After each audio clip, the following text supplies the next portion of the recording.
নবী সাল্লাল্লাহু আলাইহি সাল্লাম বলেন, কবরের প্রথম ঘন্টায় প্রথম মিনিটেই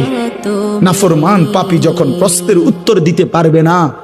তো কবরের ডান পাশের মাটি একটা ধাক্কা দিয়ে চাপ দিয়ে বাম দিকে চলে যাবে, বাম দিকের মাটি ডান দিকে চলে আসবে, ডান পাশের হাড্ডি পাঁজরের হাড় ভাঙ্গা চুরমার হইয়া বাম দিকে ঢুকে যাবে, বাম দিকের গুলা ডান দিকে, হাত্তা তাখতালিফা আদলাউহু। তখন বুঝবি নাফরমান আমি মালিক কত বড় ক্ষমতাবান। নবী সাল্লাল্লাহু আলাইহি সাল্লাম বলেন, কবরের প্রথম ঘন্টায় প্রথম মিনিটেই নাফরমান পাপী যখন প্রশ্নের উত্তর দিতে পারবে না, তো কবরের ডান পাশের মাটি একটা ধাক্কা দিয়ে চাপ দিয়া বাম দিকে চলে যাবে, বাম দিকের মাটি ডান দিকে চলে আসবে, ডান পাশের হাড্ডি পাঁজরের হাড় ভাঙ্গা চুরমার হইয়া বাম দিকে ঢুকে যাবে,